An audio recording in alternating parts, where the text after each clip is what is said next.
Yu-Gi-Oh! An incredibly complex card game with tens of thousands of cards. However, what if each set was separated from the rest of the massive card pool and your choices when building a deck were extremely limited? In this series, in order to learn Yu-Gi-Oh! From the ground up, I will be embarking on an adventure through the history of the card game with Jeexx. In each episode, we will have access to all the cards in a select product, and using only the cards in that product, both of us will build a deck before playing a best of 3 match to determine the winner of the episode. We will move in a chronological order in the series, and with each new episode we will forget the cards of the past in order to experience something brand new. We hope you enjoyed this adventure through Yu-Gi-Oh! And its evolution with us. Welcome to the historic Yu-Gi-Oh! Learning journey. Hello ladies and fellas, and welcome to another episode of the historic Yu-Gi-Oh! Learning journey, this time Power of the Duelist. So, as always, let's take a look at the set and see what we are working with, and right off the bat you can see there that Elemental Hero Neos, a very bad level 7, but very important since there is an entire archetype that revolves around Neos. We'll explore him a little bit later. Sabersaur is a very good vanilla since it's had 1900 attack. It's a dinosaur. We'll say this became really popular later on thanks to Rescue Rabbit and other stuff, but already here, like, it's probably going to be pretty good for us just for the set line alone. Then we have some Neospatians, and these are going to be the monsters that Neos actually fuses with Contact Fusion. So their individual effects sort of transfer the Neos fusions as well. Aqua Dolphin, discard a card to look at an opponent's hand and choose one monster, and you essentially discard the card if you control a monster with attack greater than or equal to the chosen card, but otherwise you just deal 500 burn damage and discard a card to get hand knowledge. Flare Scarab gets a boost for each spell trap your opponent controls, and Neospatian Dark Panther can essentially become an opposing monster from keeping its own stat line. Chrysalis Dolphin is essentially, if you have Neospace, you can summon Neospatian Aqua Dolphin with it. It's a step to get into the sorry, now I'm losing my train of thought. Into the Neospatians. We also have Roids here. Submarine Roid, probably gonna be the only, actually, yeah, there's a couple actually relevant ones here. Submarine Roid is actually pretty good. 1800 defense. It can poke your opponent for 800 each turn, then it gets flipped to defense after dealing the damage, which is very good for a card that we will encounter very shortly when we look at the Destiny Hero package, that being Destiny Hero Defender, a level 4 with a whopping 2700 defense. Essentially nothing apart from Dogma, actually, right here. But apart from that, essentially nothing without any boosts gets through Defender in this set. It's absolutely massive. But obviously, for something like that, you have to have a drawback. During each of your opponent's standby phase, your opponent draws a card, and this card must be in phase with defense position to activate and resolve the effect. So yeah, you're giving your opponent extra draws each turn, which is obviously, these days it would be insane, but in the context of this set, when you essentially have very limited ways of getting through Defender, it's going to be actually insanely good. Dogma is special summoned, not normal summoned. It can be normal summoned. It's special summoned attributing 3 monsters, and one of them has to be a Destiny Hero monster. And once per turn, if you control this face-up card during your opponent's next standby phase, after you special summoned it, this way you keep halving your opponent's life points. And it's also extremely big at 3400. Some other relevant Destiny Heroes, Fearmonger during your standby phase, if it's in your graveyard when it was destroyed by battle and sent there, you target a Destiny Hero monster in your graveyard except Fearmonger and special summon it. And Dasher also has a graveyard effect. I'll cover that first. Once, while this card is in your graveyard, when you draw a monster during your draw phase, you can reveal it and special summon it in. Dasher has to be in your grave to resolve it. The earlier effect isn't really usually relevant. Once per turn, you can tribute a monster. This card gains 1000 attack until the end of turn, and if this card attacked, then it gets changed to defense position at the end of the battle phase. But because of Defender being at 2700, Dasher is actually one of the few ways at 3100 with the effect of actually getting over it. Then we have some dinosaur stuff. Black Stego, when in attack position target for attack, it instead gets flipped into defense. Ultimate Tyranno is just big, and it can attack all monsters your opponent controls once each, but it's the only thing that can attack if you control it. A Miracle Jurassic Egg can special summon dinosaurs from your deck. Baby Ceratosaurus, obviously very, very good card these days, since dinosaurs have so many ways of popping stuff. It's just destroyed by a card effect and sent to the graveyard to special summon a level 4 level dinosaur monster from your deck. In the context of this episode, we have very limited ways of actually proccing it. And then we have the entire, not the entire, but most of the alien archetype also deep seas here. They revolve around A counters, which unfortunately, some cards need A counters to work, and then the generic effect of it is when an alien monster battles a monster with an A counter, the A counter monster loses 300 attack and defense for each A counter on it during damage calculation only. But unfortunately, this is not a rules thing, it's just a text that some cards have, so not everything that has A counters, like Alien Hunter here, gets the effect. Alien Grape on flip plays a counter, and when it's flipped up and destroyed by battle and sent to grave, you draw a card. Alien Skull gets summoned to your opponent's field if you tribute a level 3 or lower from them, and then it plays an A counter itself. Alien Hunter can attack twice if it destroys a monster with an A counter. Alien Warrior, when destroyed by battle and sent to a grave, places 2 A counters on the monster that destroyed it. Also, importantly enough, it's 1800, so quite big. Alien Mother is a tribute summon, and if it destroys a monster with an A counter and sends it to a graveyard, you special summon it to your side of the field at the end of the battle phase. And then when Alien Mother leaves the field, all monsters special summoned with the effect are destroyed. Cosmic Horror Gangil is a 2 tribute monster, but if you're tributing a monster that is owned by your opponent, then it can be normal summoned with just 1. And once per turn, you can just place an A counter on an opponent's monster, and then it has the reminder. Flying Souls and Music would be an incredibly good card, as is... Actually, the other one would be an incredibly good card, but would be a very good card for the alien archetype if it weren't level 5. Well, it's face on the field, you can select an alien card from your deck to your hand instead of your normal draw. Being a 2k wall, being this, it would actually be very, very good, but unfortunately it's a level 5, which essentially makes it unusable. Then we have the Neos Fusions. Aqua Neos, they all have just more powerful effects from their base Neospatian forms. And then the very infamous effect where during the end phase the card gets shuffled in the extra deck and doesn't get resources back for you, as is the case with the Neos Contest Fusions, which is not great. Aqua Neos discards a card to discard a random card from your opponent's hand, or destroy, so it does proc Baby Ceratosaurus. Flenius gains 400 attack for each spell trap on the field, not just your opponent. And Dark Neos can target one face by effect monster on the field and negates its effects on the field as long as Dark Neos is on the field.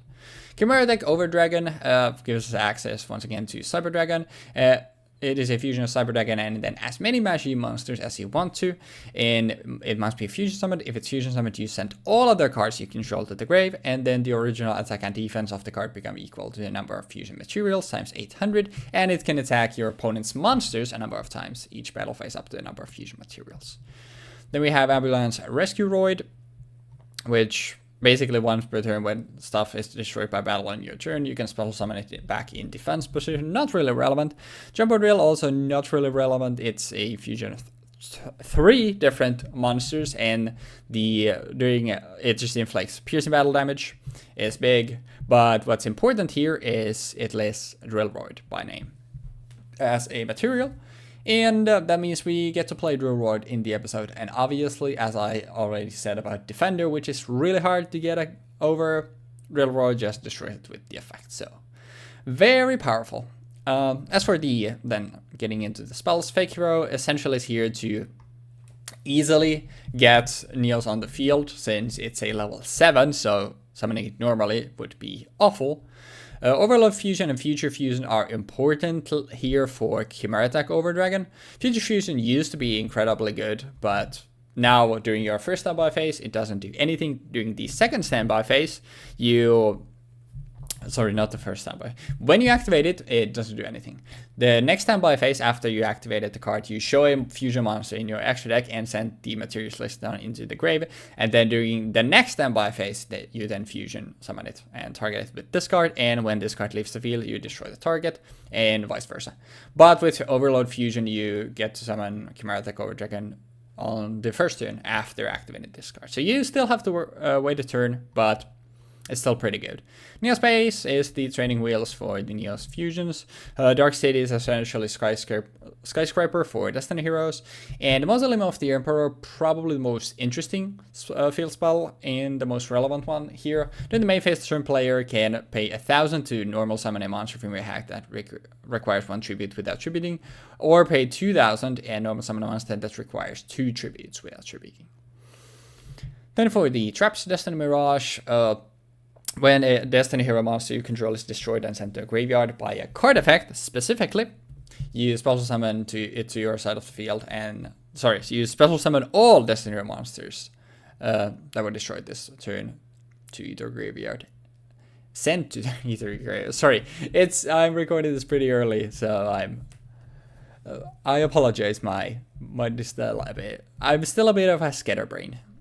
Crop circles can be used to spell summon stuff from your deck, aliens from your deck, but it has a very hefty cost of sending a number of monsters to equal the level instead of just the levels. Same thing with Orbital Bombardment. It's an alien-specific back row removal, but instead of just only being a trap and requiring you to control an alien, you actually have to send an alien monster from your side of the field to the graveyard to activate it, and then you pop a single spell trap.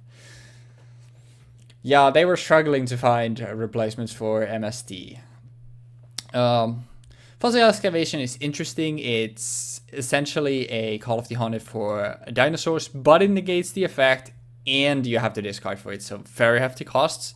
And finally, the last probably relevant trap here. I mean, Supercharge lets you draw 2, but you need to only control roids, which are not good. But the actual relevant card is Brainwashing Beam, which is a continuous trap card, where you take control of an opponent's monster with an A counter, and during each of your end phase, you remove an A counter from the monster. And then if all A counters are removed from the monster or the monster is destroyed, then this card is destroyed. So a lot of archetypes here. We have dinosaurs, we have roids, we have neos, we have aliens as like the big 4 here.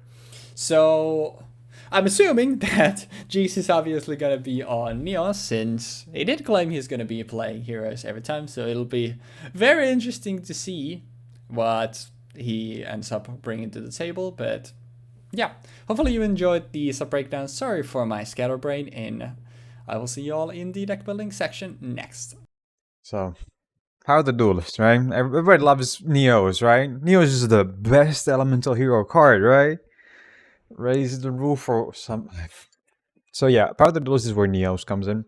So this is from this point on, elemental heroes are gonna be complete ass. They were already shit, but now they're gonna be ass. And I don't think there's gonna be a chance that every single deck that I'm gonna be playing is gonna be pure Neos. It's gonna preface the future with this. We're gonna have Neos in every single deck, but we're not gonna have Neos in like every single deck. You know? So I'm recording this after the match because I edited the deck a bit before our games, like we talked about during. We're gonna talk about that a bit during the match, but we realized that we're both kind of griefing, so I just decided I'm gonna put more grief cards in my deck. So I put like an extra copy of Neos and Aqua Dolphin in, and I moved some cards around so I could fit more Neospacians in. But overall, I've not changed the deck much. So Alien Grey is a kind of shit card, not gonna lie. It's a flip monster that places a counter on an opponent's monster, which makes it really good for cards such as Alien Mother or, well, what the fuck was this thing called? Cosmic Arrow Gangil, yep. It works real well with those. And, well, in general, like, Alien Warrior also benefits from it. So if you set this thing face down on turn 1, You give a counter, and then because it's probably gonna die after getting flipped face up, you get to draw a card. It's not the best. It's not cool. It's not really like impactful enough to be running at 3 normally, but it's good enough where other cards are too bad to be running at any copies. So yeah. So after that we have Alien Mother. Alien Mother is, I think, the best way to put it is a Gojo Guardian. If this card destroys a monster with an A counter by battle and sends it to the graveyard, special summon the destroyed monster to your side of the field at the end of the battle phase. When this card is removed from the field, all monsters that were special summoned by this card's effect are destroyed. So that's a fairly good effect for a mid GX or early GX card. Honestly, I could totally see this card having been significantly worse, but it's 1-2 monster, 2.3k attack, so it can work fairly well, especially since we have a card that kind of turbos it out on turn 1 if you get lucky. So, and then we have Alien Warrior, which is going to be our de facto beat stick with a 1.8k attack, but also an effect of when this card is destroyed by balance in the graveyard, place 2 A counters on the monster that destroyed it. And then it has the effect of, oh yeah, I should probably discuss this effect. This card has the effect of if a monster with an A counter battles an alien monster, it loses 300 attack and defense for each A counter during damage calculation only. Now I have to point out that this effect is not tied to the A counters themselves. This effect is specifically only tied to cards that have this line of text. So if you don't have a card with this line of text on the field, the A counter effect does not take place, or does not take effect. That's horrible. Legitimately one of the worst decisions they've ever made in terms of designing cards. And then we have Black Stego. Black Stego is a 2k wall. It walls Alien Warrior walls, everything other than like Dasher and the tribute monsters, which is really good. And then we have Gangiel. Gangiel is a not an alien monster specifically, but it's an alien support card. If you're tributing a monster on your side of the field that is owned by your opponent, this card can be normal summoned with 1 tribute. Once per turn, you can place 1 A counter on a monster on your side, on your opponent's side of the field. If a monster with an A counter battles an alien monster, it loses 300 attack and defense for each A counter. So this thing has that effect. You get to place counters with it on once per turn. It's not bad, it's not horrible, it's not the best. Then we have Dasher. Dasher is a 1 tribute 2.1k beat stick that has 2 effects actually, 2 fairly good effects. Once per turn, oh actually 3 effects I guess. Once per turn, you can tribute one of the monster and it gains 1000 attack until the end of this turn. That's really good. Like I generally think this thing is probably the biggest beat stick you're gonna have in this entire set. And it's also really good for clinching out games. Then it has the effect of if this card attacks, changes to defense position at the end of the battle phase, which is not great, but again, it's a beat stick. You can push for game with that. It's not horrible. Then you have his actual like main effect that people probably use him for even today. Once while this card is in your graveyard, when you draw a monster during your draw phase, you can reveal it, special summon it. So you basically draw a card. If it's a monster, you reveal it, you special summon it for free. People don't really use Dasher anymore because Denier exists. But at one point when Denier didn't exist, people ran Dasher because you could use Dasher with Fusion Destiny, if I remember correctly. So you could dump like Malicious and Dasher, or Celestial and Dasher, or Celestial and Malicious, so on and so forth, depending on what you got in the graveyard already. And then you could set up your grave for the next turn, and that worked fairly well. Yep. Then we have Defender. Defender has the unfortunate downside of turboing out cards for your opponent, but it also has 2,700 defense. There is no card that can, on its own, other than like Dogma, run over Defender. And like, that's insane, I think. Like, even Gangiel, a 2 tribute monster, can't run over Defender. You have to get out of Dogma or you have to get A counters. Which is obviously going to happen because Gangiel can place them himself, so it doesn't really matter. But Defender is a really good wall and it allows you to stall the game out to the point where you can feasibly even summon Dogma to finish out a game. Now, this is Destiny Hero D, or Destiny Hero Dogma. The Dogma has the effect of it cannot be normal summoned or set. Must be special summoned from your hand by tributing 3 monsters, including at least 1 Destiny Hero monster. The fact that special summon is actually really good, and I think that makes it worthwhile considering to play. Once per turn, if you still control this face-up card during your opponent's next standby phase, after you special summon this card, after special summon this way, half your opponent's life points. This card isn't like too powerful because it can't win the game with that effect, but it can really push the game to a game state where your opponent cannot like give you an inch anymore. And I think that makes Dogma worthwhile playing. I on top of the fact that it also has 3.4k attack, which is something that can only get over Defender and even Gangiel and even Alien Mother and so on. Then you have Fearmonger. Fearmonger is a weird card. During your standby phase, if this card is in your graveyard because it was destroyed by battle and sent there since your last standby phase, target one Destiny Hero monster in your graveyard except one Destiny Hero Fearmonger, and special summon that target. So it can get you back Dasher or Defender in this case. If we had Diamond Dude, for example, I could totally see this card being good, but we don't, unfortunately. Then we have Aqua Dolphin. Aqua Dolphin is a Neospatian, a new archetype, just like aliens were. Aqua Dolphin has the effect that once per turn, you can discard one card. Look at your opponent's hand and choose one monster. If you control a monster with attack greater than or equal to the attack of the chosen card, destroy that card, the chosen card. If you do, inflict 500 damage to your opponent. Otherwise, take 500 damage. So for the price of discarding one card and effectively probably going -2 already, because you're probably gonna have got this card out of a summon, like a normal summon on your turn, you get to look at your opponent's hand and get perfect information for one turn. This is wholly irrelevant in like Power the Duelist, but because of certain things in the future of Neo Space Connector, certain cards that exist in the future, in the far-flung future of like 2015, 2016, in the long distant past now, we have cards like Neospace Connector. Neospace Connector, alongside a couple of different archetypes, alongside this fucking war crime, make Aqua Dolphin a hell of a card. Like, there's also ways where you can guarantee you can destroy basically any card that they're gonna have in their hand, which is stupid as well. Like, fucking hell. But yeah, Aqua Dolphin, really shit right now in this format. Actually, a really good card. Like, no joke. The fact that you get perfect information for that if you want to, it's really useful. You can also set up the graveyard using it. There's just so many things where I can see this card being very useful. And of course, Isolde and Neospace Connector and Red Layer Quantum and everything like that. Fuck this game. Fuck this game. They made Neospace and Aqua Dolphin good, guys. After like 10 years. Yeah, okay. I'm not gonna go around about that. So then you have another Neospatian. A Neospatian Dark Panther. Once per turn, you can target one face-up monster opponent controls until the end phase. If this card's name becomes that monster's original name, also replace this effect with that monster's original effects, if any. It's pretty good. Like, I'm not gonna say that it's horrible. It's not the best. It's not very useful. It's very gimmicky. But there are cards and situations where this card can win you the game.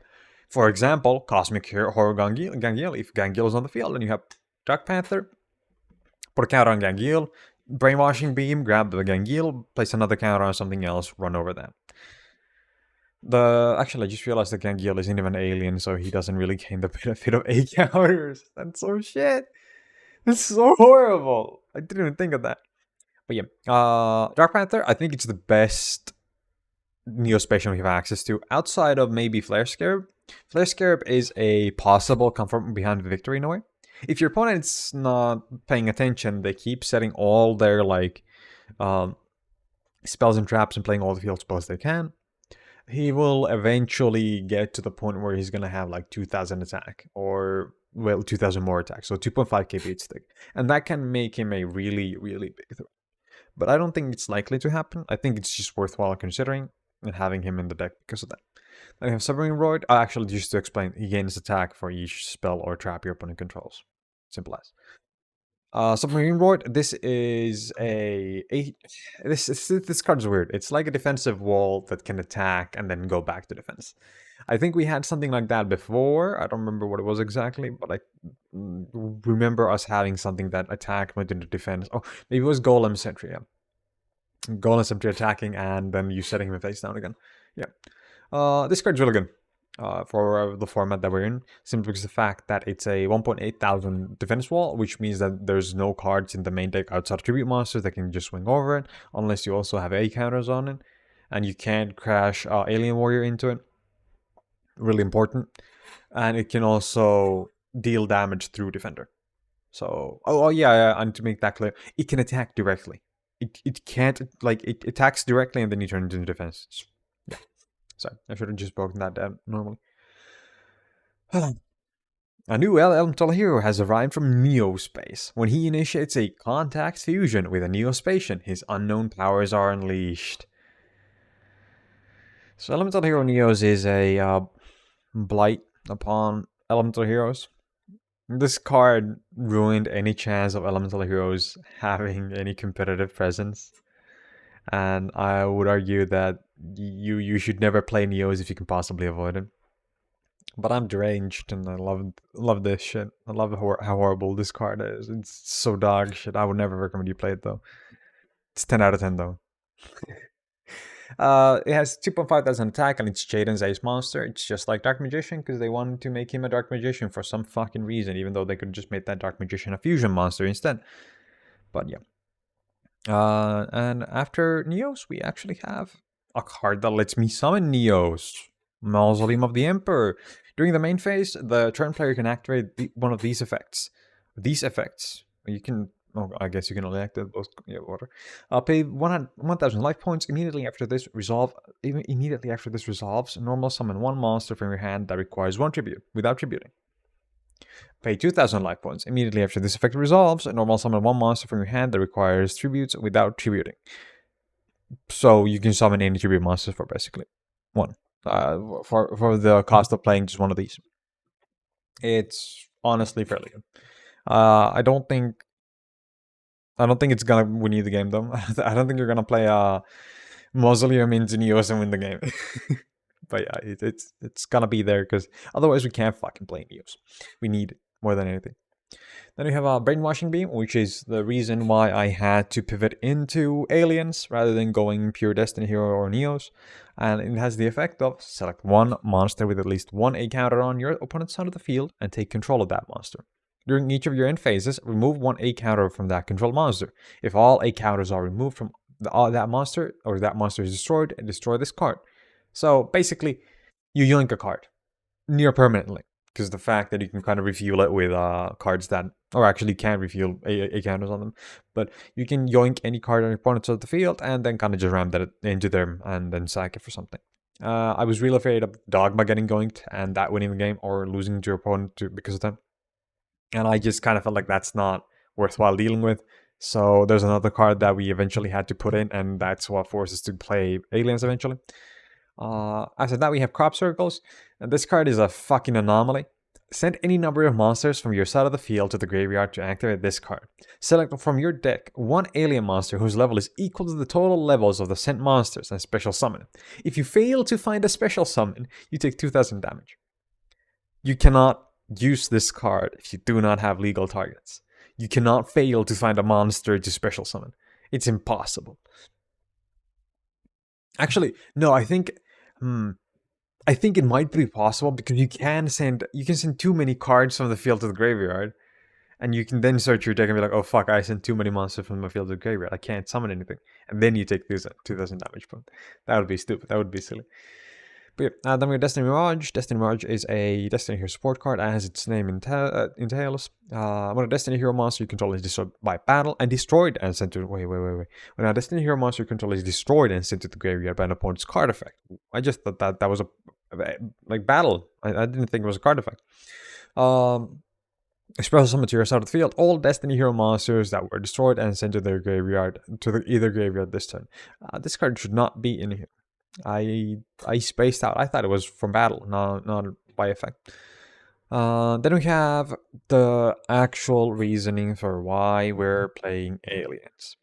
Send one alien monster from your side of the field to the graveyard to activate this card. Destroy one spell or trap card on the field.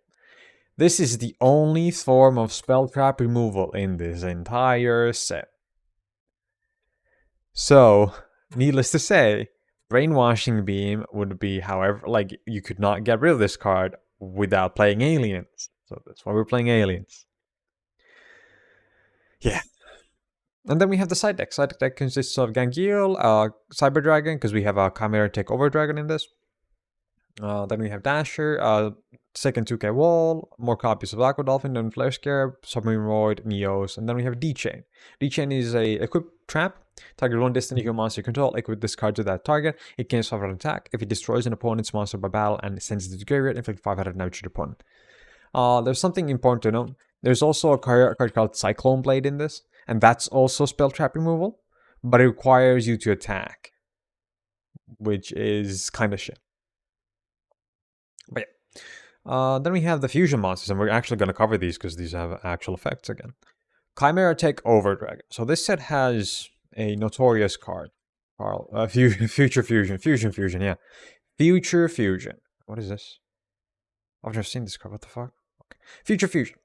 This card used to be one of the most broken cards in the game. Nowadays, it's a little more fixed. It has the effect of during your first standby phase after this card's activation, you show one fusion monster in your extra deck and send the fusion materials listed on it from your main deck to the graveyard. So let's say you're playing Chimera Tech Overdragon.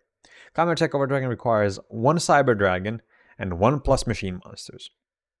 So you can activate Future Fusion, and a turn later, you reveal Chimera Tech and you send a Cyber Dragon and 30 other machine monsters from your deck to the graveyard. And next turn, you're going to get to summon Chimera Tech Overdragon. Oh, but you could also just use this other card that came in this set called Overload Fusion. Fusion summon one Dark Machine Fusion monster from your extra deck by banishing fusion materials mentioned on it from your field or graveyard. So basically, you get to summon Chimera Tech Overdragon on turn 2 if things go okay for you. And that's bad. That's really bad for you. Like, what the fuck are you gonna do? It's also preferable to summon it as early as possible because it destroys your field when you summon it. It gains 800 attack for each fusion material it has, and it can attack a number of times equal to the number of fusion materials you use for its fusion summon. But only on monsters. Sorry, that I should have said that too. I can only attack monsters up to the times of up to the number of times they use fusion materials for. So this card can just win you the game on turn 2. Outright. There's no chance of recovery at that point outside like brainwashing beam and ramming into your opponent and winning. It's highly unlikely to happen. Then we have Elemental Aqua Neos. Aqua Neos is a bad card. It's the first of our Neos contact fusions. It requires a Neos and an Aqua Dolphin. And now we're going to cover why Neos is actually shit. So you saw Neos was a 2.5k beat stick level 7. That's fine and all, right? You're just going to use him as fusion material anyway, right? It doesn't matter. So contact fusion is something that we've talked about a couple of times up till now. And it's when you have 2 cards or 2 or more cards on the field and you send them to the graveyard to summon a card from your extra deck. Neos is where contact fusion originates from, like as a term. Must first be special summoned from your extra deck by shuffling the above cards you control into the deck. You do not use polymerization. So not only do you not get the cards in the graveyard to reuse them, you also have to have both of them on the field. So you literally lose 2 cards that would be effective resources, one of which is a level 7 2 tribute monster that you have to get out on the field. You have to cheat it out because you're never going to get it out otherwise. And then you just get a mediocre 2.5k beat stick that has this effect of once per turn, you can discard 1 card, destroy 1 random card in your opponent's hand. This card's effect is worse than Aqua Dolphin, because this doesn't even give you the information that Aqua Dolphin gives you. It's so horrible. Fucking hell. And then we have Dark Neos, which is actually the cover card of the set. And again, you have to have both of them on the field, and you have to shuffle them both to the deck. And then it has the effect of if this card is not already targeting a monster with its effect, you can target 1 face-up monster on the field while you control this face-up card. That card target's effects on the field is negated. Like yeah, sure. I'd honestly rather have Dark Panther on this thing and just have a bigger Dark Panther, but okay. Then we have Flare Neos, which is probably the only good one from this set, and it's purely because this card gains attack for each spell trap on the field. And now we're gonna cover the thing that makes all of these three so much worse than they seem. During the end phase, shuffle this card into the extra deck.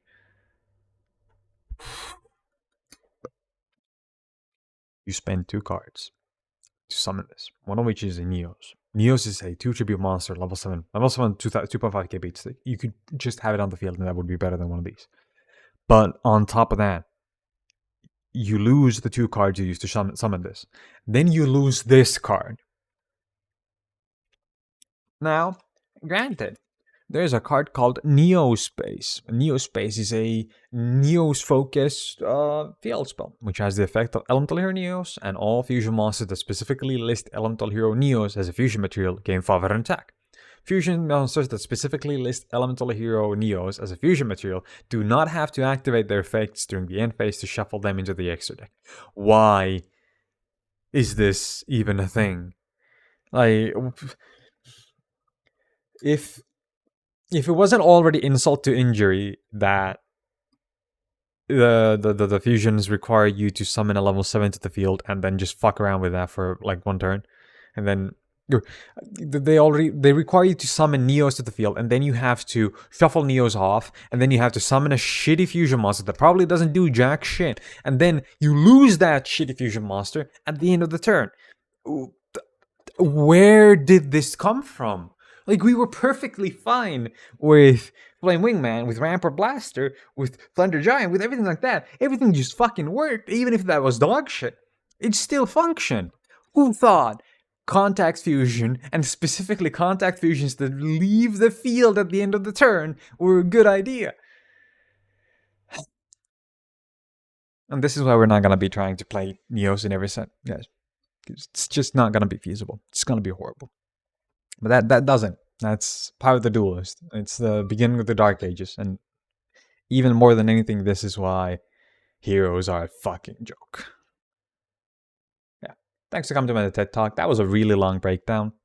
And good luck with the games. And welcome back, guys and gals, and here's what we're gonna be playing today. And right off the bat, let me address the fact, yes, we are playing 42 cards.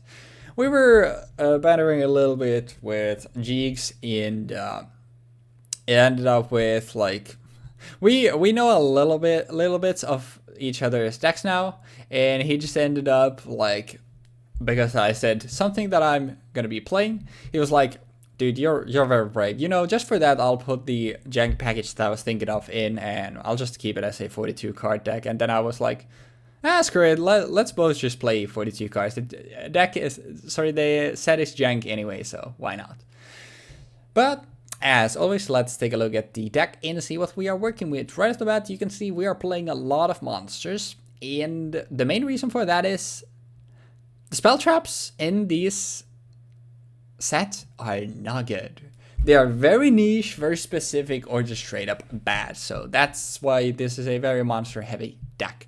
Hopefully we won't just be drawing monsters all the time, because that's gonna suck. And but yeah, let's take a look and see what we're working with. Right off the bat, the main thing that we have here is the alien package. So 2 Cosmic Horror Gangeal, I have one more in this side. It's a 2 tribute monster, but if you summon it tributing a monster that your opponent owns, specifically something you stolen with Brainwashing Beam, then it can be summoned with 1 tribute, and it's very simple, 2600 beat stack that can once per turn place an A counter on your opponent's monster. And it has the reminder text. So A counters generally some effects.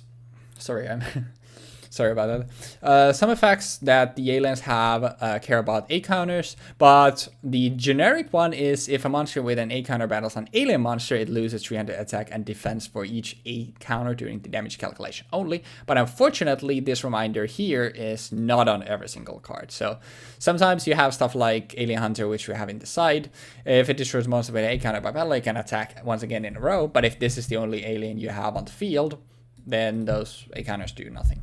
So it's kind of weird. 1 alien mother, I have another one in this side. The reason here is it's a 1 tribute monster, which is quite nice, getting access to an a bigger alien monster, but not having to have either your opponent's monster or 2 tributes available. But the problem here is that you have to have A counters on your opponent's monster to make any use of the effect. But if you manage to pull it off, this set, because there's so little removal and there are so many mediocre monsters, basically no spell traps, I feel like it'll be so incredibly hard to come back when you're when the opponent gets ahead. Because for the most part, I feel like the set will literally just be us one by one, like summon a monster, summon a monster, summon a monster. So Alien Mother can result in a scenario where we have 2 monsters on the field, our opponent might have 0. And at that point, if you have Alien Mother and something else, since it's quite large, it's gonna be really hard to come back. So it's sort of here as it's a pretty feast or famine card, being a tribute monster, but if you manage to pull it off, it's gonna be very good. Alien Grey at 3 copies. This is just an easy way. On flip, it places an A counter on a face monster on your opponent's side of the field, and then when it's destroyed by battle and sent to a graveyard, you draw 1 card. So it's just very easy to use, easy to get A counters with it. It replaces itself. It's just very good. Alien Warrior, also very versatile. It's 1800, so it's quite big. And when it's destroyed by battle and sent to graveyard, you place 2 A counters on the monster and destroyed it. And obviously, the monster has to be quite big to destroy it. And then we get to lower its stats by essentially 600 if they're fighting aliens. And maybe something that we can then get with Alien Mother. 3 Saber Swords. This is just here as a very easy normal summonable 1900 beater. Drillroid is 1600, and before damage calculation, if it attacks a defense position monster, you just destroy the monster with the effect. And this is here solely because Defender exists and is so incredibly hard to get over. Our other Roid card as well is here strictly because of Defender. Submarine Roid can poke your opponent for 800 each turn. It can attack directly with the effect, and at the end of the damage step, if this card attacked or was attacked, you can change it to defense position. So you can just flip it in attack, swing for 800 even if your opponent has a defender sitting there, and then it can set itself back to defense. Being 1800 is actually quite large, so it can be beat over by stuff like Alien Warrior. Then we have 3 Cyber Dragon. Actually, I'll cover the whole package here. So we have 3 Cyber Dragon, 3 Future Fusion, and 2 Overload Fusion, and all of this stuff is here for the only card in our extra that matters, Chimera Attack Over Dragon.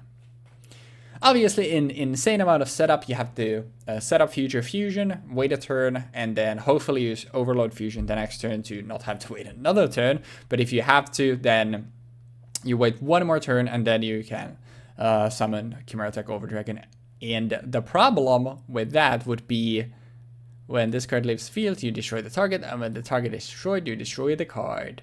So if you can't find Overload Fusion before that, since Chimera Attack Over Dragon, when it's fusion summoned, sends all other cards you control to the graveyard.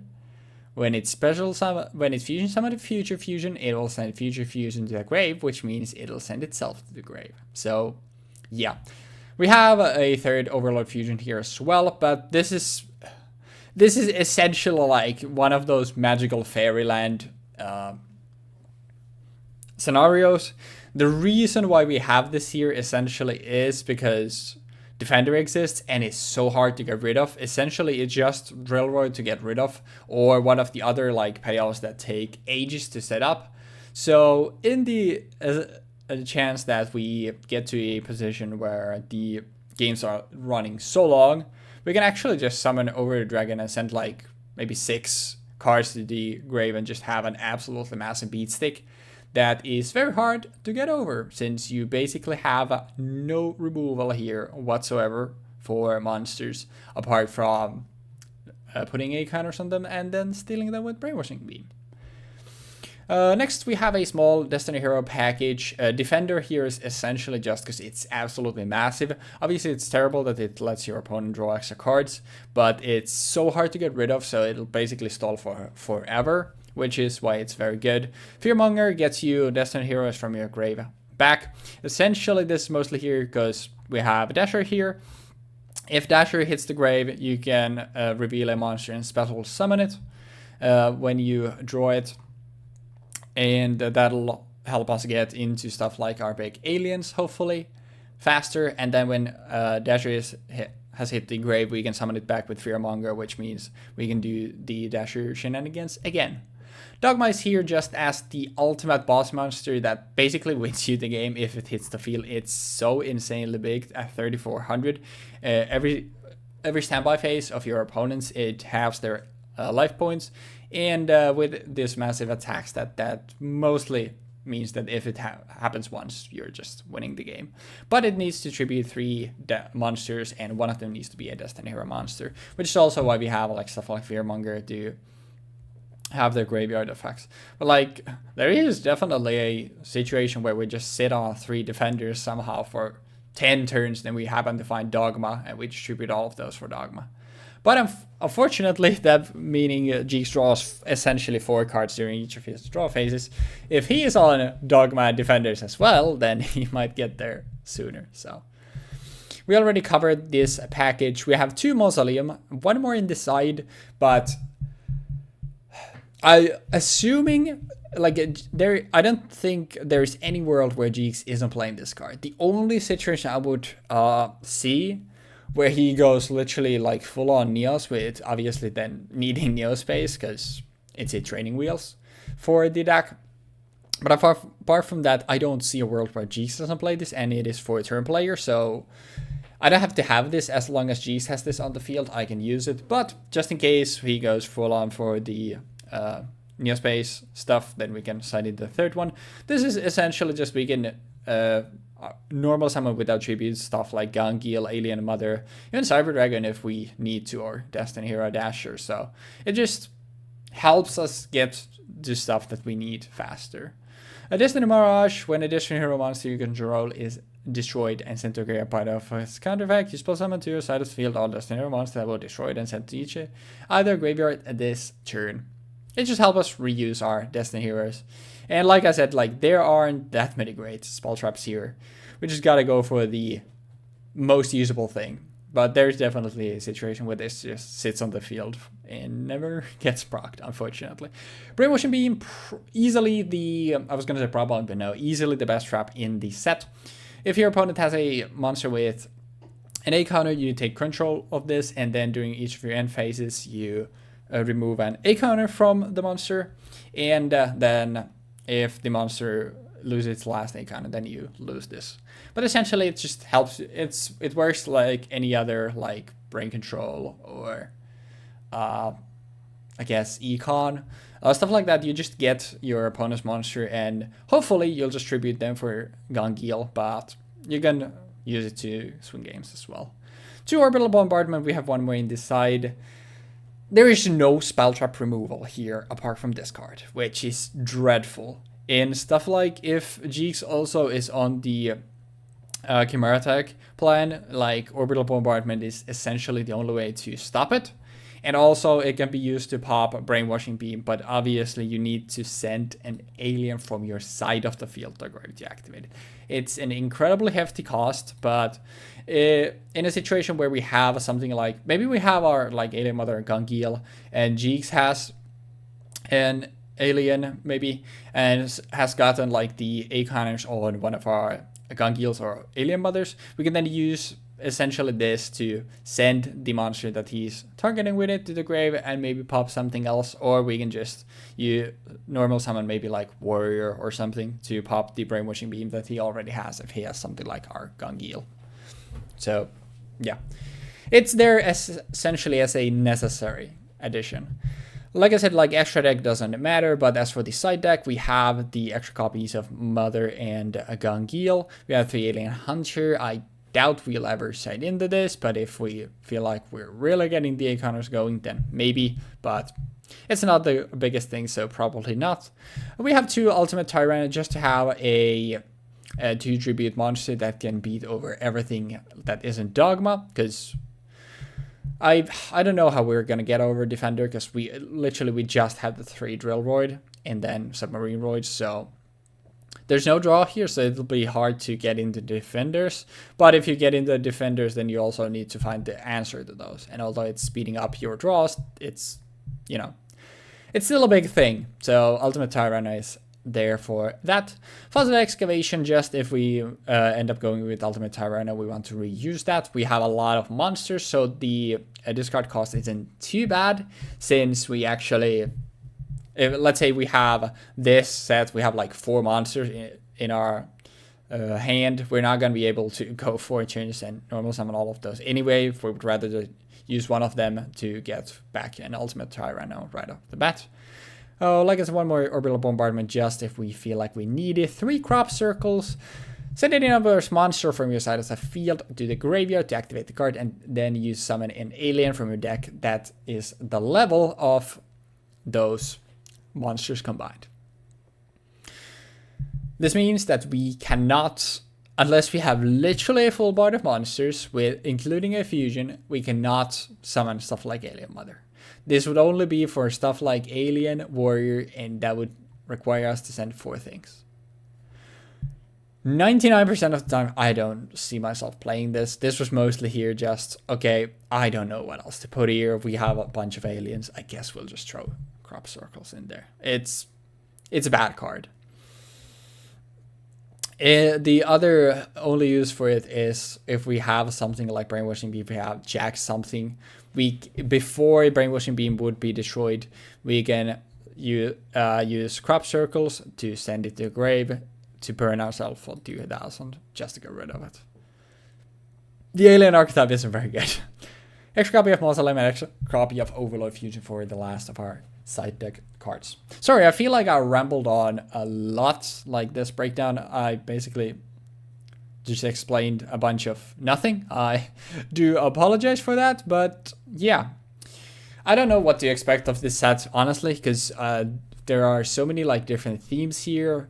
Jeexx could go Neos, Jeexx could go just like good stuff like we've ended up going with. I didn't really know what to expect. Like stuff like Defender might make it so that games last for 30-40 minutes and we end up in a deck out or something. Or we never find Defender and games end up in 2 turns.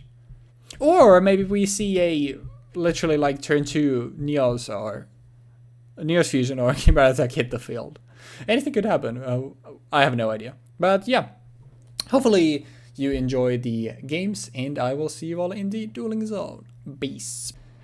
Ladies and lads, welcome to another episode of Historic Yu-Gi-Oh! Learning Journey. And right off the bat, if you're wondering why my voice is a little bit down, it's because I just powered through a 3-hour stream where we were opening some Digimon boxes. Why would you dare? Twitch.tv/Weebfox. You just go follow. And also, Jeexx is live every Sunday. This Duelist even builds most of his decks there, so why aren't you there? You should follow. Go follow. Twitch.tv/Jeexx. Yeah, hi Jeexx, how are we doing? And yeah, I don't know. I need more power over the Duelist. Alright, if you're looking for power, you're definitely looking at the wrong set. So yeah, power of the Duelist is questionable. Quite underpowered, if you will. As we will see shortly. But at least it's not the set that we have coming up after this. Fair. But I wish you the best of luck. Shit. Ah. I figured I will never stop being a rock thrower. You'll never get me. I figured I had the formula down, but I cleared it up. But yeah, best of luck. Ah, yes. I will set 1 card face down and pass my turn. Alright. I will draw standby main. Would it just be a defender, like right off the bat? Would it be a defender right off the bat? What do you think? And the question, like, do I want to know enough? I mean, if you flip my defender face up, yeah, you're gonna draw extra cards. I get some draws. I think. You think? I'll normal Alien Warrior. Okay. And we will go poke at this and see what it is. Well. Pain. It would happen to be the defenders. I will take a 900. I will set a couple of cards. You will set cards, eh? How about you set 2 more? Huh? I don't think I will. And I will pass. I And will this is where you tribute over the defender and blow my shit. stand by main. I'm going to submarine roid Oh, you bastard. and will attack you directly. Yeah, I'll take an 800. Yeah. And then I will change this card to defense. And I will set one card and I'll pass. Those sound, very you exciting. sound like you're having too much fun. And then yeah, extra draw Whoop. for defender. It's time to listen to Eurobeat. Turbo, give me power. Is it time? Is it time? Morphing time. I think I will activate Watch him. Future Fusion. No. Nothing happens because the retrain is very good. So nothing happens yet. Nothing happens. Yeah. It's the worst fucking card in the game. It's a very good card. I played this card when it was good. Before the errata. And holy fuck. This card has done too much damage to the game. Hey, look at that. I know that. Yeah, I would like to poke you for Yeah. 800. Then we go here, we set this to defense, and yeah, we'll pass. Okay, I'm gonna go standby main. And gonna change this to attack. Don't summon another one.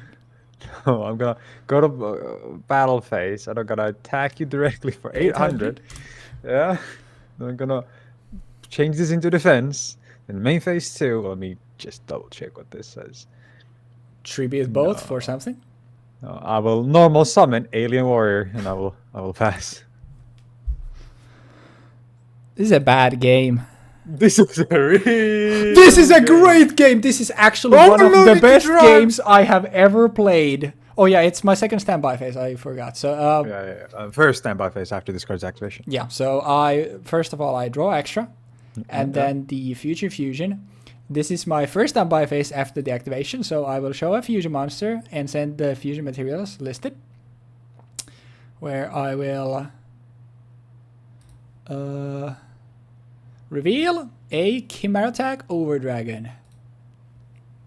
Then we will send from our deck. Wait, not now. No, it's second is when you fusion summon it. You send it on the first. Okay. So I thought it was so shit that you needed 3 turns. yeah, no. Luckily that's not it. But yeah, we will send from my deck Drillroid, Cyber Dragon,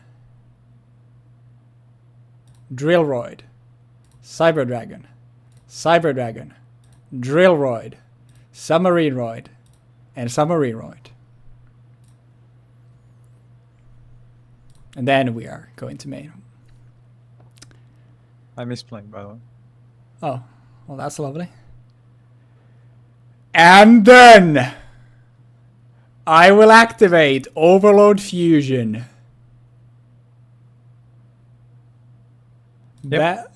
Banishing literally everything from my grave.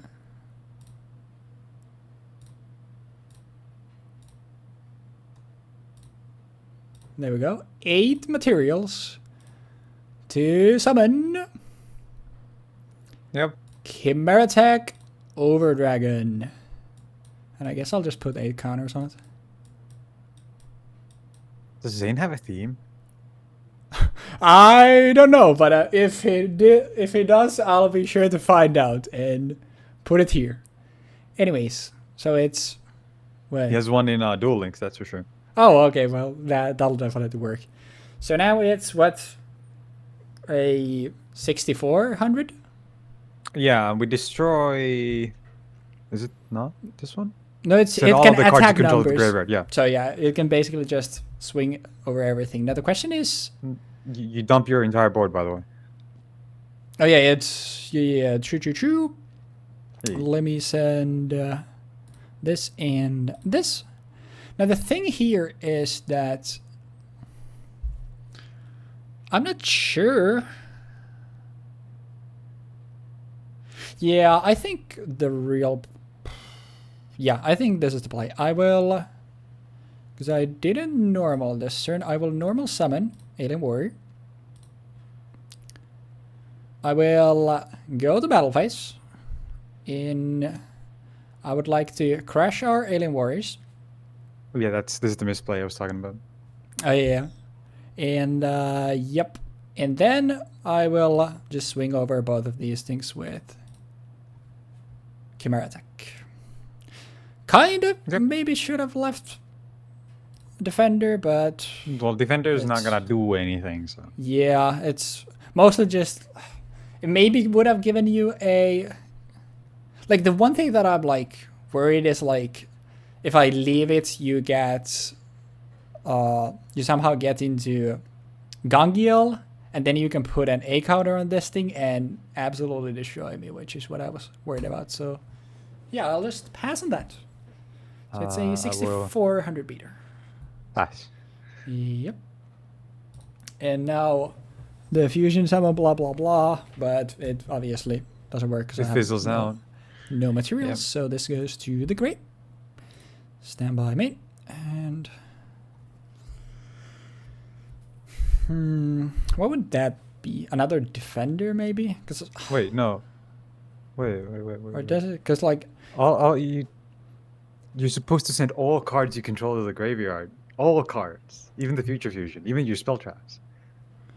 Send all of the cards you control to the graveyard as a part of all of that. Oh yeah. I mean, yeah, that's fine. So yeah, it would have It's- been in the grave anyway. Cool. Yeah. I was like, wait, that's not supposed to even be an issue in this situation. Yeah, I mean that doesn't matter anything here. It's just like I forgot that was. Yep. Yeah. I'm happy you noticed that before it actually mattered. Because there's a world where in this situation you obviously just set Alien Warrior as well. Because I'm assuming this is gonna be a brainwashing beam. It's not. This is not an alien warrior. I will assure you. A normal Sabersaurs. I think there still is the world, so I think still my play is swing with Saber first. All right. In 64. I would never lie. Isn't it 64? 64, is it? I think Oh, it 800, is. 60, and 32. Yeah, 64. Yeah. And yeah, I'll just pass. It's funny because, like, okay, I forgot to give context before this, but you might have noticed that both of us were on 42 card decks. Well, you can see we're on 40. That was a fast sighting. We are both on 42 card decks. And we were talking a little bit before the episode. I was like, yeah, I'm literally, playing, like, the Cyber Dragon Fusion package. Jesus told me, like, you're a very brave man. And just for that, like, you know what? Let me just put 2 cards in, so I'm playing a 42 card deck. And then I was like, I mean, let's just both play 42 cards, because why not? So You know what the fucked up thing about my deck right now is? Yeah? I did not draw a single one of the jank cards in that game. oh, but I mean, yeah, And- turn 2 Chimera Attack it's kind of crazy. Yeah. That, obviously, like, that was insane. I will also say, like, I am only playing 2 Overload Fusion. I'm not even playing 3. So yeah, me getting all of that stuff was kind of nuts. Yeah, I don't think I have anything to cite for, so let's just go directly to game 2. Now that set my expectations, like, you know, way too high the first game. Okay, I'm gonna set one card And pass. and then I'm gonna pass. And it's gonna be a defender, and I'm gonna swing into it, and wait, actually, normal drill rod, battle phase, yeah, pop it with effects. Me too. Are you serious? I'm not gonna play that game. At that point, it's just not worthwhile playing that game. Oh, double tributes. Yeah. Like, it's not worthwhile playing that game. I mean, I'll be honest. This would not be a fun. Fun. This is not a fun set. Let's just, yeah. You want to do just a quick one more game? Sure. Yeah, since that was so fast. So let's just do. Like, at that point, it's just like, this isn't even happening. I can't do anything here. Yeah, that's very fair. But you want to know what will happen Yep. next turn? I do Mausoleum. Oh, yeah. See, this is what happens when a League of Legends player starts playing card games. They lose once in lane into a fight that they shouldn't have taken, and then they go like GG FF. Yeah, fuck it, bro. Yeah. Let's not even play anymore. Yeah. Anyways. It's literally what just happened. Say password. But, yeah, that was a fast. I'm going scissors. You can go first here. And, now whatever happens just happens. But yeah, yeah. Yeah, this is gonna be good. Really bricky sets, like actually just a really bricky set. So, yeah, like this isn't even a brick of a hand. This is just completely fucking worthless. I am going to activate Future Fusion. I'm not sure actually.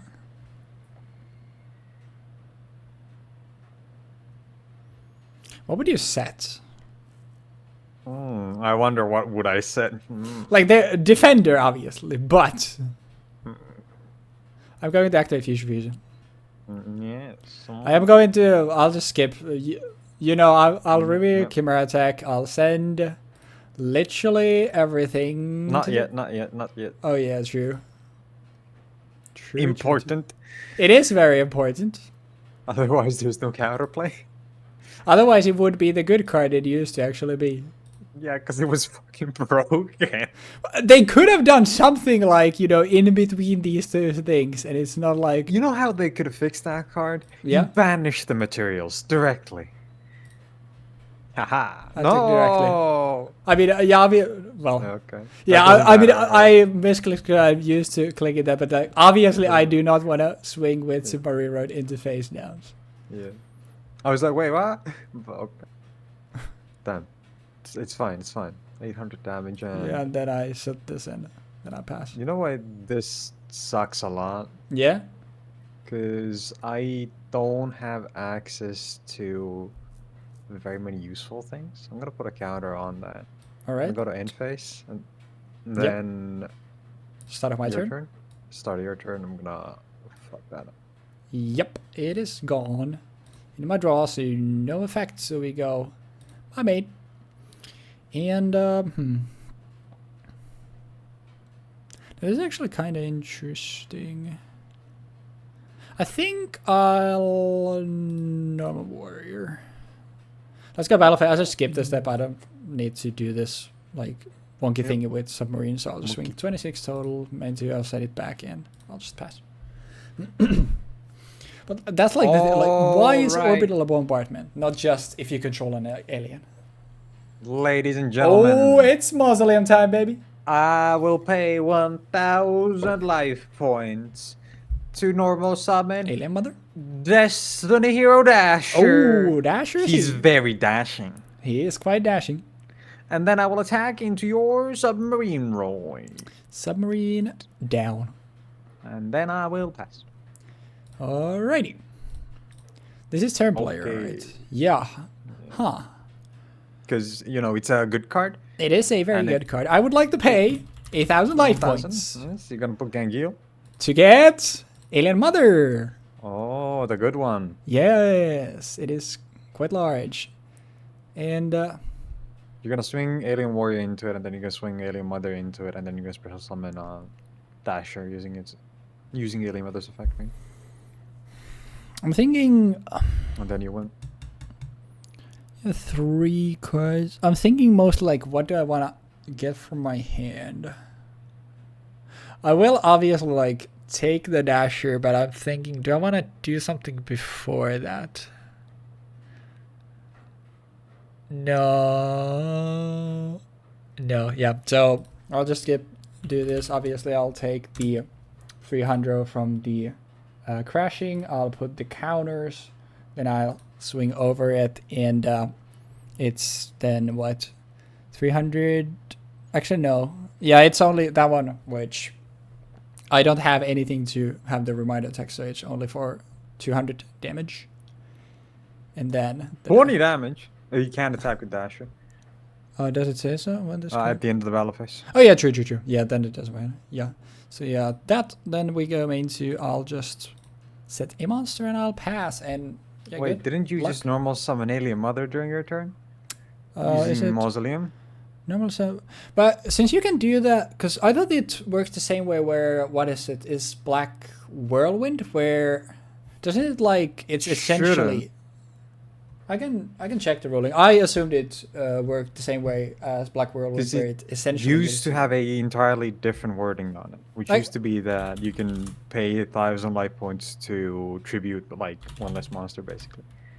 But now it's both players can normal summon or set monsters without tributes by paying 1,000 life points per X of number of the monster needed to tribute summon them, which is not a effect that gives you the ability to normal summon a card. Okay, yeah. Rather, it just replaces the way you normal summon the card. Yeah, you're right. I just assumed it worked the same way as Black Whirlwind, but it does not. Well. I will not do anything because it's over.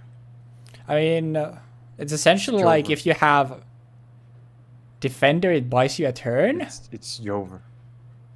Yeah, because like I mean, at that point, literally the only thing that does anything is Defender, which I can then swing obviously over with Dasher by popping Mother, but then I lose Dasher. But yeah, if you do that, Dasher's. Well, you don't have to sack Mother. You can normal summon the thing that you set. So. Yeah, I mean, I had two Greys and there's a Marine Ride and my own Mausoleum. Mausoleum of the Emperor. But I mean, yeah, that's why like when sets are really bad, it's not the greatest. Cause those just tend to be these like super breakfasts. Cause like when you get ahead, like because your tools are so dog shit. Like catching back up is basically impossible. This is my top deck. Oh, that feels bad. Yeah, and I drew Fearmonger this turn, so. Yeah, that would have been pretty damn nasty. Then I could have at least hold on. Yeah, I would have drawn my own Dasher, Alien Warrior, Brainwashing Beam. Okay, my draws were pretty nuts. And into Gungill. Jesus Christ. But it can't be helped. Got fucked. Yeah, I mean, that's how it goes. At the very least, we got another anime moment, baby. We got an anime. I'll give you that. Honestly, Chimera take over Dragon. That's good. I think the best we could have expected out of this episode was literally like a Neos fusion or Chimera took over Dragon hit into field.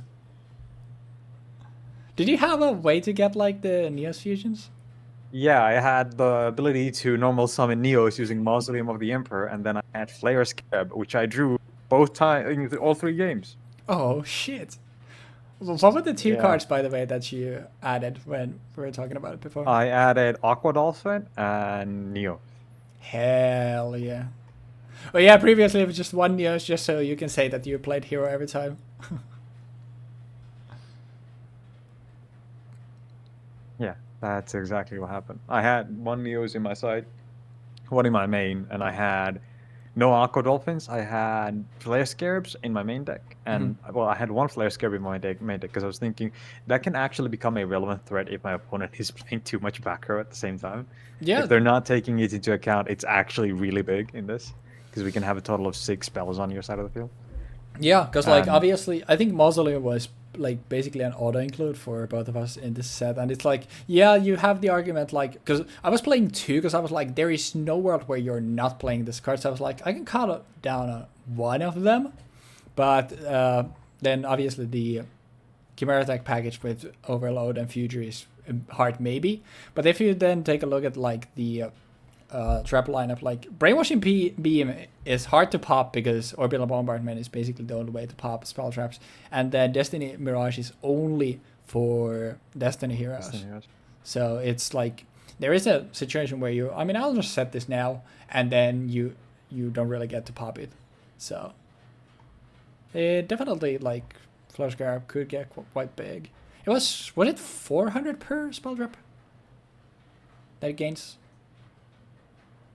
Yeah, it's 400 per spell trap, and the fusion gets 400 as well for each spell trap. Yeah, it's yours too, and obviously that's baseline much bigger.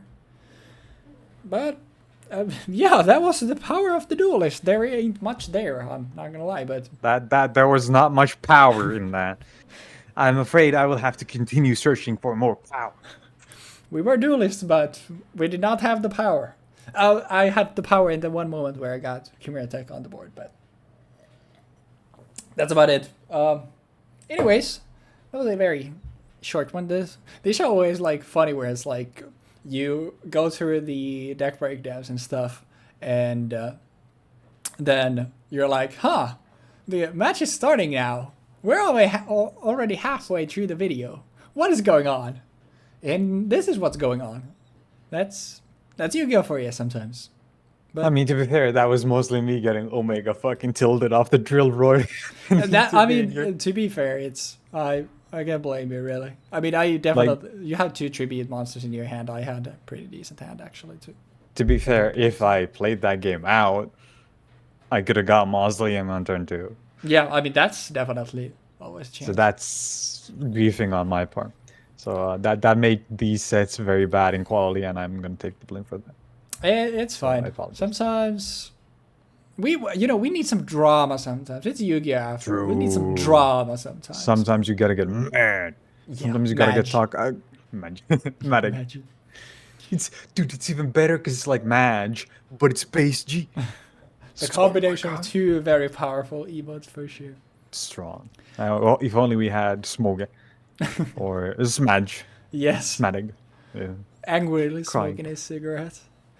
But do not smoke. Instead, continue watching the series. Thank you for joining us for Power of the Duelist, although there wasn't much, like we said, and hopefully next time will be better. I must say, the next time we're going to be playing, it's going to be a jackpot. Would you like to tell our audience what the next set is going to be, Jeexx? Since it's one of the greatest. Cyber Dark Impact. Yeah. It's Cyber Dark Impact. It's very notorious for being one of the most god-awful sets ever printed in the history of this game. And to be fair, there's a lot of cards in Cyber Dark Impact that are fairly interesting nowadays, like in modern Yu-Gi-Oh! Specifically Barrier Statues and Vanities cards. Yeah. Those cards are genuinely like, these could break the game to a degree. I mean, and hell. One of them has. Yeah, Barrier Statue of the Stormwinds? Whatever was the wind one, it's banned because of boundaries. So, and I mean, sure, it's because that card is already like dumb as fuck. Yeah. But it's because it came out at a time where special summoning wasn't as like prevalent. So even if you had a way of normal summoning it, and even if you had a way of keeping it on the field, it didn't matter.